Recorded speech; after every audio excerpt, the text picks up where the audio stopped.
everyone. Welcome back to another amazing episode of 52 Authors, 52 Weeks. Guys, I am so excited today to have the Dr. Saundra Dalton-Smith on the show. She is the author of Sacred Rest, but she has a new book coming out that we're going to talk about as well. But I want to allow Dr. Dalton Smith an opportunity to introduce herself. And of course, I always have to do my disclaimer. Anytime there is a professional on the show that is a MD, they are not your doctor, they are not my doctor. And we are here to talk about these two amazing books. I haven't even read the second book, and I'm ready. Well, thank you so much, Dr. Lisa. I am, as you mentioned, an internal medicine physician. I've been in clinical practice for 20 years, around 2011. So, about 10 years or so into my practice, I started writing. And that journey took me through quite a few books before I got to Sacred Rest. Long story short, I burned out in the process of doing all the things and got to a place where I just started researching on how do you stay active in a profession that is just very demanding and keep your joy and be able to stay at a place of peace. And the answer was rest. And I just had to figure out what rest meant and really how to apply it into my life. And so that's the book Sacred Rest that talks about the 7 types of rest. But I also saw that even after writing that book, that book came out in 2017. So, we're talking what, 7 years ago? So, even after writing that and researching and all that went into that particular book, I still realized there were parts of rest that were even still difficult. And that's where being fully known comes into play. It dives deeper into the emotional, spiritual, and social aspects of rest that are the things that are harder to really understand because there's so many external pressures and expectations that we have on ourselves and that other people have on us. I love it. Well, I will tell you that I bought the book July of 2024, September 8th, 2024. I fell down 3 steps and suddenly found myself with a distal fibula fracture. And immediately, or not immediately, probably about 8 days later, I had surgery. And the end result was a plate and some screws. And I found myself in my bedroom in a non weight bearing status in a forced, restful state. And as I started to read the book, I said, girl, because sometimes you got to talk to yourself. I said, girl, you've been in healthcare for 33 years. At the time, 32 years. You've been burning the candle at both ends. And now you're sitting in this bed, forced to sit here because when you're non weight bearing, you're going to hop to the bathroom and then hop on back. But I had this fear that I was going to fall. And so I literally sat in my bed and do what I love to do, which is read. And when I started reading Sacred Rest, it answered a lot of questions for me that I didn't know I needed the answers to. Right? You know how you're just doing your thing and you think you're going to just tackle the world. And for me, it was literally confirmation that this forced pause was exactly what I needed. I'm in the middle of writing my second book, and in the book I talk about that post-op period being like an ECMO state, extracorporeal membrane oxygenation, because I literally had to shut down and heal. But also during that time, I had to be so vulnerable more than I ever could have imagined. I mean, the minute my husband had to give me a sponge bath, I was like, "Oh, this is a real situation." But there are so many people who don't realize that Tylenol PM and melatonin and all the things we're taking, I say we, taking to go to sleep, but then we get up, we have our caffeine in the morning, and we do it all over again. And for me, being in that non weight bearing status, and I know you know this, doctor, cause my body to weaken, atrophy, and it has been a journey to get back to my normal self. But when I tell you that my spirit is rested, my emotions are rested. And listen, folks, you have to get this book. You got to get both books because you need to read this one first and then go to being fully known.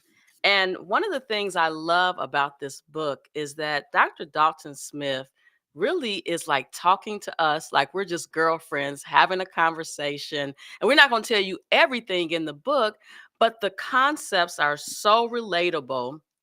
And for those of you who know me, I like to highlight in my book, underline in my book. It took me longer to read the book because I was highlighting and underlining. But also, I'm just going to be honest. After chapter one, I was like, you need the audio book too. So I could hear it, see it, reflect. I was in that bedroom crying, but I was healing in so many areas that I didn't even know existed. So I have to know. Well, I know why you wrote this book. But what would you say to that woman, that superwoman who's climbing the corporate ladder, who is being superwoman but not resting? What would you say to her to make a light bulb go off that she needs to make a change? Because in the book, you gave a great example of a patient who needed to make a change. But what would you say to that woman? Well, you know what? I think rather than me saying something to her specifically, I would start asking her some very specific questions to get her to start evaluating what exactly is she building with what she's putting her hands to. And so one of those questions is, are you happy? Yes, you may have a great business. Yes, you may have lots of money. Yes, you may have a beautiful house or whatever it is, all the things and the fixings of success. But are you happy? Does this success feel successful? Or do you feel like you're a slave in your success? Do you feel like you are heavy laden with the success? And then on top of that, I had asked her, do you have the energy to actually enjoy what you have? Because if you get to a place where it's like, oh, I have all these things I've been working hard for, but then you're so tired and painful and hurting and all the stuff that goes with that, that you don't even have your health anymore because you put all the focus on the work and none on the rest and restoration. Is that truly success? So those are the kind of questions I start asking her, because what happens is we start believing that the work is more important than the rest, rather than seeing the rest is what allows us to do the work from a place of healthy health and satisfaction. Wow, wow, wow, wow.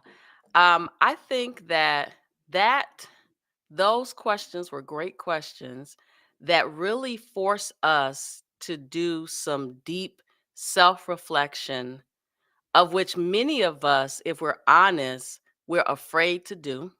We're afraid to give up the things. And when I say I know my fall was ordained, the year before, I had quit my full-time job. I was juggling my business, the full-time job, taking all the trips, doing all the things, but I was tired. If you ask my husband, I'm sure he will say I was irritable and moody. And so, a year later, I fell and I thought that I was fully rested, fully healed. But what I realized was that I hadn't taken the time to pause. And so that 8 weeks of pause really allowed me to learn myself in a manner that I never knew existed in these 52 years of life. And so I think that Many of us are on that struggle bus. We're afraid to admit it. But listen, 2025, we have to uncover these things that are really holding us back from having a fulfilling life because our life is not really truly fulfilled. And I can tell you, as someone who's on the other side of, shedding some of those things that no longer serve me, that I can recognize the difference. Yeah, I think that's so important. I think sometimes some of us don't know how bad we feel until we start getting glimpse of what better feels like. I call it the well rested life. It's like, I'm okay. You hear people say that all the time. And then when they actually see what it feels like to have a little bit more energy, a little bit more joy, a little bit more peace, they're like, hold up, I'm not okay. You know, it's like I have tasted and seen that there is something else that is out there for me. Let me go deeper into it and see how good can I actually feel? How blessed can I actually feel? And that's really my hope with both of these books, is to help people understand that there are levels of wholeness, just like there are levels of health, levels of wealth, levels of everything that we look at. There's levels of wholeness in how you feel, and most of us are functioning on a much lower level of feeling whole that's actually available to us. Ooh, some of the folks in way in the back, they ain't even understand that. Y'all gonna get it later. You need to get both books so you can understand. So we talked about sacred rest, and I want you all to get the book because you really need to. And let me just read the subtitle: Recover Your Life, Renew Your Energy, and my favorite, Restore Your Sanity. But once you get into the book and you start to really dig deep into this thing I call rest, the sacred rest, you will realize that you got some work to do. So let's transition into being fully known, the joyful, I love that title, the joyful satisfaction of beholding, becoming, and belonging. Beholding, becoming, and belonging. So tell us a little bit about the book. I'm so excited for the release of this book and what's going to happen after that, because I'm expecting that you're going to have even more doors that are opening up for you, because there are women, and maybe not some women, that need you, some men that, are willing to be vulnerable, that they need you to help guide them through this journey, because we're living in some, as my grandmother used to say, we're living in our last days. Yes. This book is the next step, because one of the things that I found with a lot of people who work themselves through the process of sacred rest is that they understood how to rest, but then there's still these external kind of expectations that were placed on them. And they felt like they were under the weight of living up to other people's expectations. It was stripping people from stepping into new things with God. It was holding them back from making kind of observations with where he might be moving them or leading them different from the things that they had always done. And that's really what this book's about. It's about helping people first behold, understand who God is, diving deeper into the spiritual rest aspect of it, and seeing themselves through the lens of who God is. Next is the becoming, and it's not becoming more of anything, it's becoming more of who you already are. It's about getting a deeper understanding of your gifts and talents and the things that maybe you've held back on because you didn't have a degree in that thing, or you've never taken the time to even explore how you can express that particular gift that you may have, or that you've been kind of holding back on sharing with the world. And then belonging, not trying to find the places where you fit in, which is what I feel we spend a lot of energy and time doing, but actually finding the places where you naturally fit. You don't have to fit in to fit somewhere. Usually, you fit places you don't fit in because you're actually feeling a unique need, where you bringing your authentic self kind of completes the picture. And that's the thing we shy away from, because we want to feel like in belonging that we all look the same, do the same, sound the same. But true belonging is you actually are so unique that you fit the spot. You don't have to fit in. Wow. So there's a couple of things that you said that I think are really powerful. One, when you're born, they get your fingerprint, right? You're usually on your foot, I think. Um, so we're each unique and born with all these different talents and strengths. But when you mention the aspect of degree, people think that the degree makes you who you are. And I tell people all the time, the only reason that I have this PhD is because I wanted to make more money in a role that I was working in literally in 2004. But at 5 years old, I was a leader, a decision maker, and so the degrees literally complemented who I already was, and if you strip the degrees away from me, I'm still going to be a powerful person, just because of how I was made. And so I challenge our listening viewing audience today to stop allowing things to hold you back. The things that you think you need to move further ahead to hold you back, but also when you have the things, you have the package, don't be afraid to go after what you want. I can just tell you, and I said this so many times that I just feel it in my heart and my spirit. When I fell, I suddenly had a change in my life. Suddenly. And for a moment, I said, oh, it's probably a sprain. But I'm going to be honest, I heard pop. So I knew it wasn't a sprain. But just those 2 seconds that it took me to fall down those stairs, my life changed forever. And so now, when I was sitting up in that bed crying and praying and singing, I said, all the things that you wanted to do, now is the time to do them. But I don't know if I wouldn't have failed had I come to that realization as fast as I did. And with my grandfather being 104, I'm 52. I feel like I got a whole long life ahead of me. And I want to be able to serve those who I'm supposed to serve, impact those who I'm supposed to impact. But I can't do that if I don't fully know who I am, but also if I'm not getting my rest in all of those areas. Yeah, absolutely. That's such a great point because so many of us we refuse to accept the gift of rest, but we accept rest when it feels like a punishment. And then it's like I've been forced to rest because this thing happened, usually something health related, as you mentioned.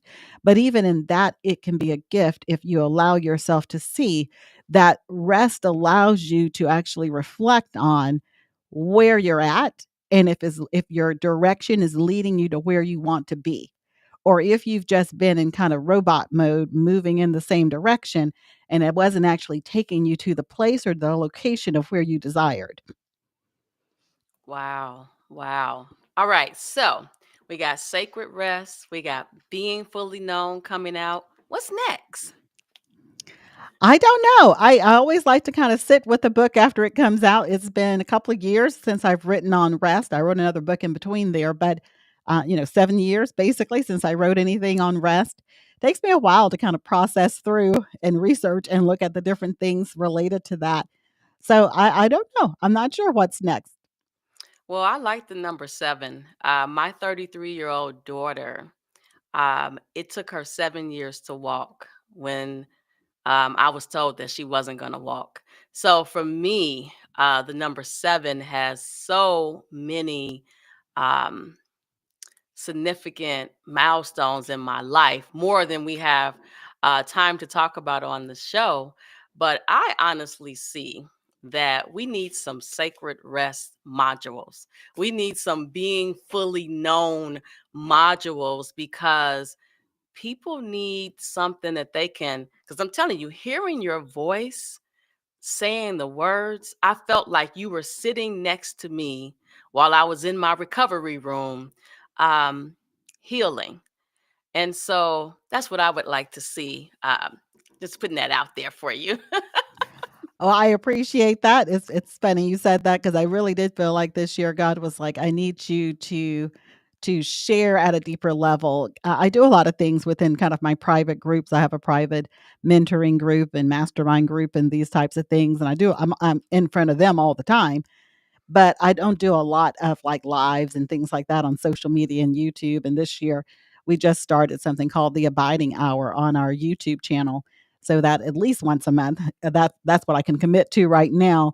I hop on and I lead people through a time of abiding. Just what does it look like to sit down?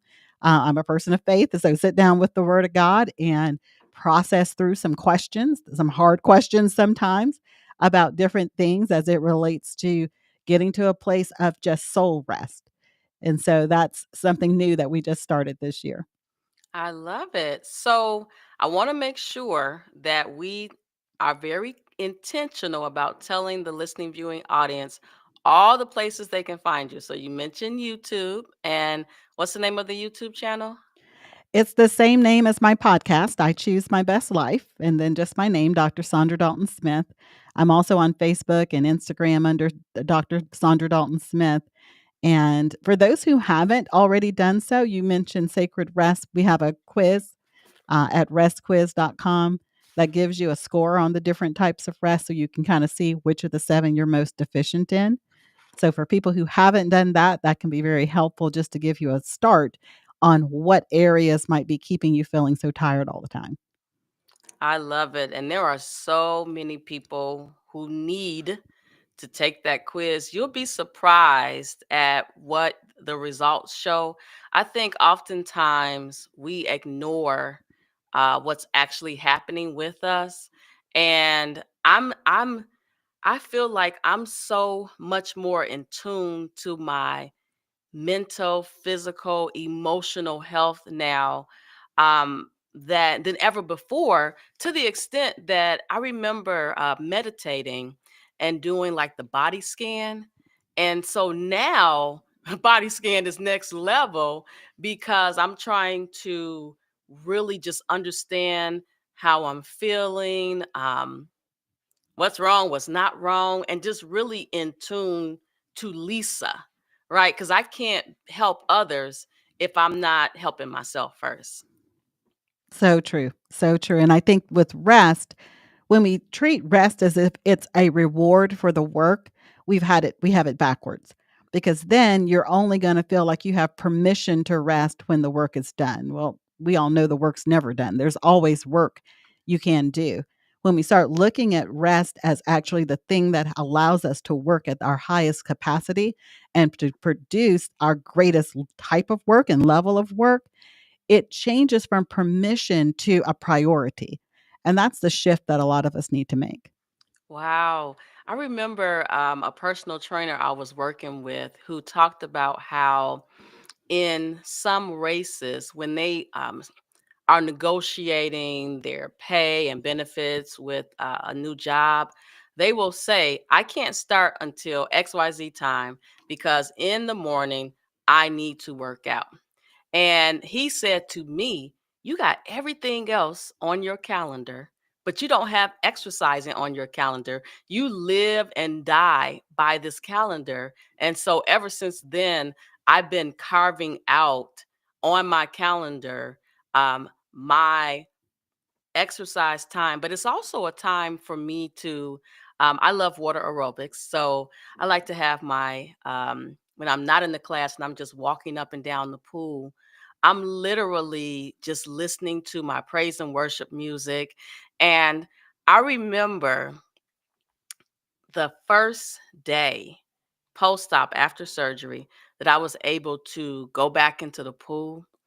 And as soon as my foot touched the water, tears just started running down my face because I was like, I'm back.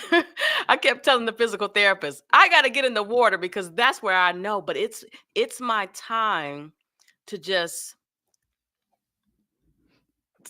put the world to the side and just walk up and down in a place of peace.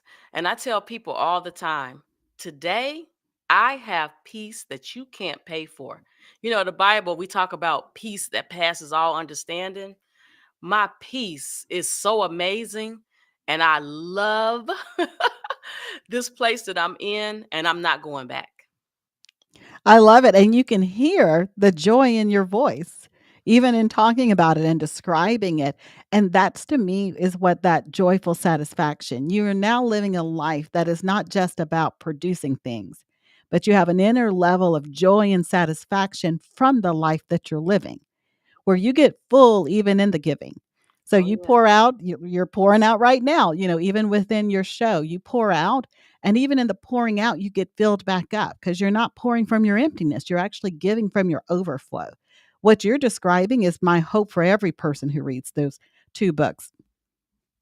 And listen, everyone, if you are like, I'm not sure if I want to buy the book, on the 52 Authors, 52 Weeks website, I have a book review of this book where I tell you about my 5 growth moments as a result of reading the book.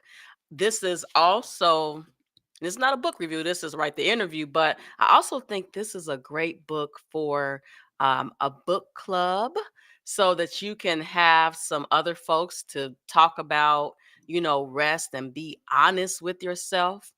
And I personally know from working with women most of my career, working with physicians most of my career, that many of you aren't getting rest. And it's my prayer that 2025 is your year where you put on your vision board that you're going to get your own understanding of sacred rest and being fully known so that you can have a more fulfilling life. Come on over here with me because it's beautiful. Yes, I love it. So, our time is almost up, and I wanted to allow you, Dr. Dalton Smith, to just have some final words before we end the show. Yeah, my final word would just simply be to take a moment and just reflect on the life you're living because we each have an opportunity. If when I started this entire journey, I remember staring up at my house, at the chandelier in my house. I'm in the house, the big house I dreamed for with the man I prayed for and the kids I prayed for. And I didn't have the energy to even enjoy any of it. I was completely at the edge of burnout. And if you're at that space, here's the good news.